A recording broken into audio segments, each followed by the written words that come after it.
There is a tag team championship match that's going to go on tonight. Again, it's going to be the Hurt Business versus the New Day. So black on black crime.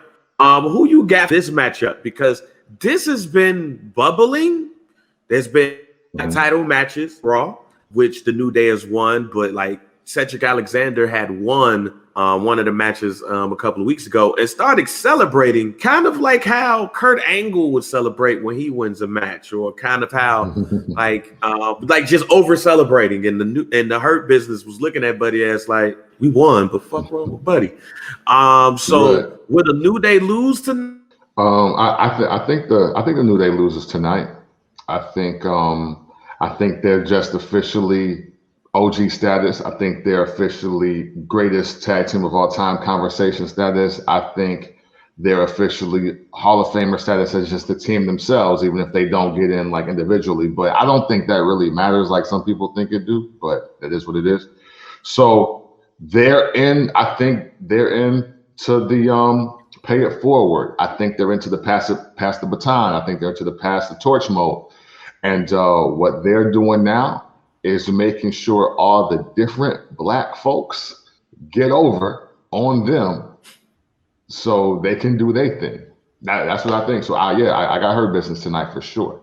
Yeah, I think it's time for the Hurt Business to go ahead and hold another title. It's interesting to see the little bit of the subtle change with Cedric Alexander. Where is this going? How is this going to go? It was weird.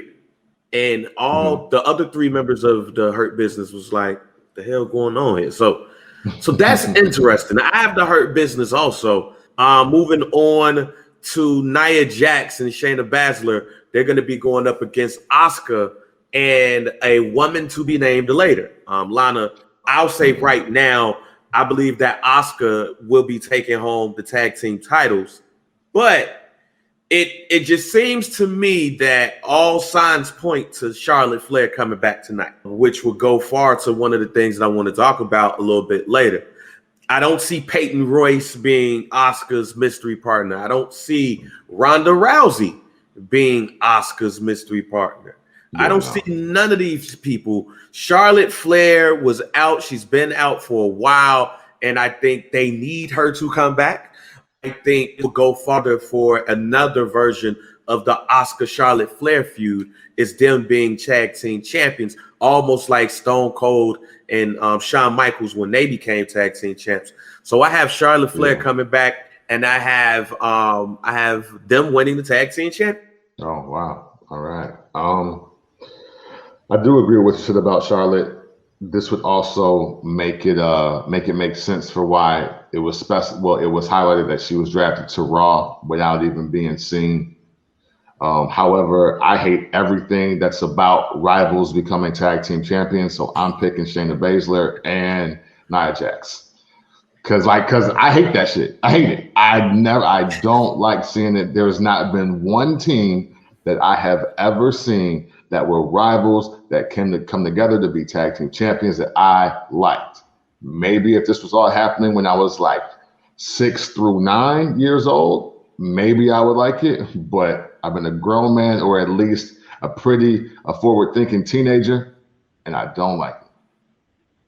Yeah, I'm with you. Like some of what we're talking about there, what we're talking about, like, well, what about the tag team champs right now, Shayna Baszler and Nia Jax? I don't believe they did enough to warrant being true rivals. Oh yeah, no, right, yeah, no, that's way different. Like there is no Shayna Nia like 3. You know what I'm saying? Like they weren't built to be at WrestleMania or you know what I'm saying? Like no, it's really honestly it's really just two people with the same storyline on different brands coming together. Like Shayna Baszler was the most dominant on NXT.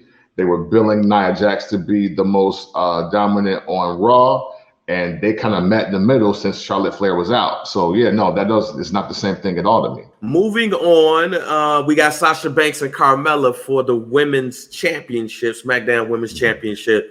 I kind of got a feeling where you're going with this, but where you going with this? Hey, y'all know if Sasha lose, I riot. So Sasha fucking Banks. Let her beat up some white girls to close out fucking 2020. Let's go. I thought she was going to go differently because she is going up against a blonde white woman.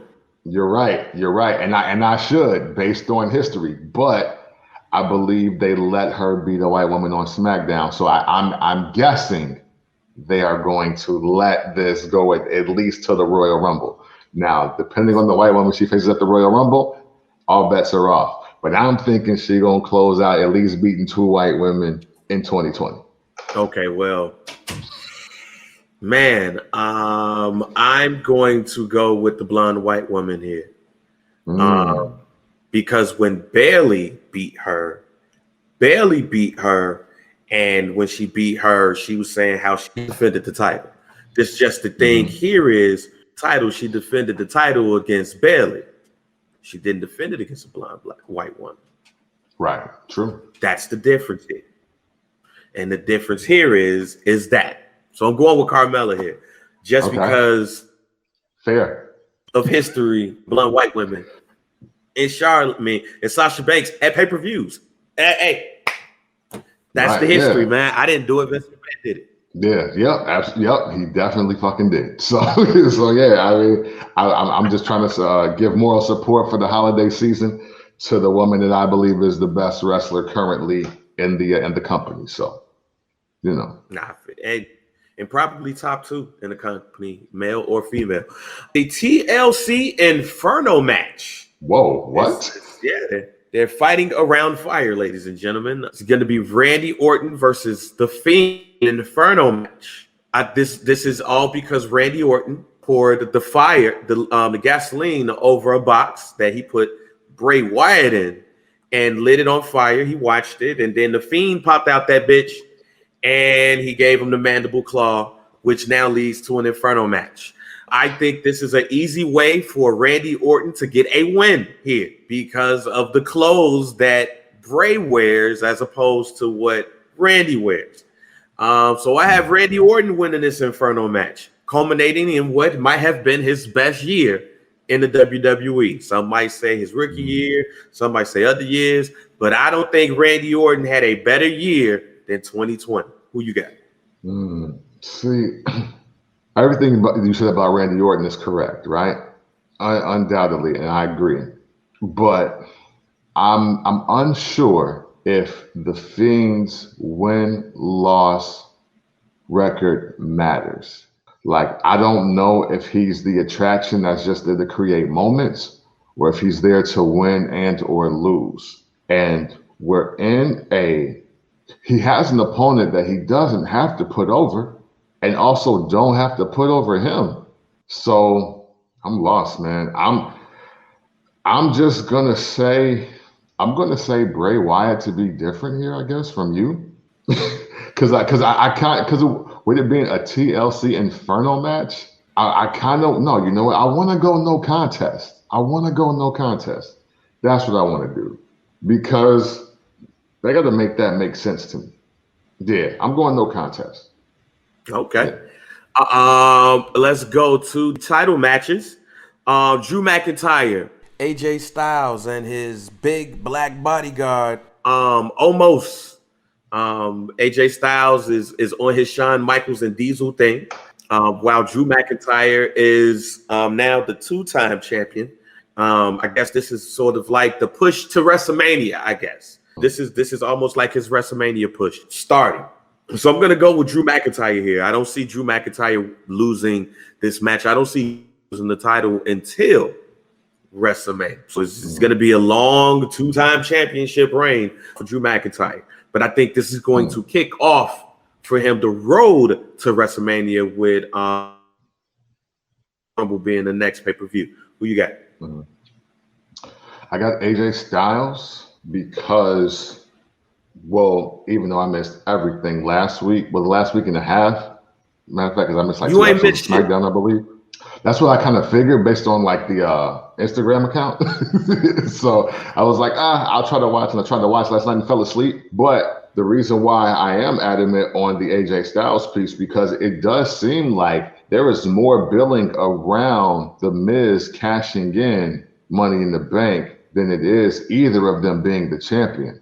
So, and since they are kind of pairing AJ up with Miz and Morrison, I mean, yeah, I got AJ Styles winning, and because it is easier for the Miz to cash in on AJ Styles, and also I believe it's better for the Miz to go over on AJ Styles than it is Drew McIntyre, especially for today's generation of audience. Like, we are literally in the time where people don't remember that the Miz won the championship and he beat Randy Orton for it. Like, we're in that time, and if you've tapped out of wrestling within that time, you definitely don't know that.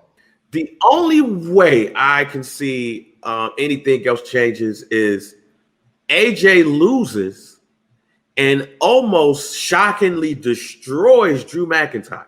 Mm-hmm. And then when that happens, everybody is shocked because we haven't seen him do anything other than be a bodyguard to Shane McMahon at Raw Underground, or AJ Styles catch him when he is about to fall or some shit.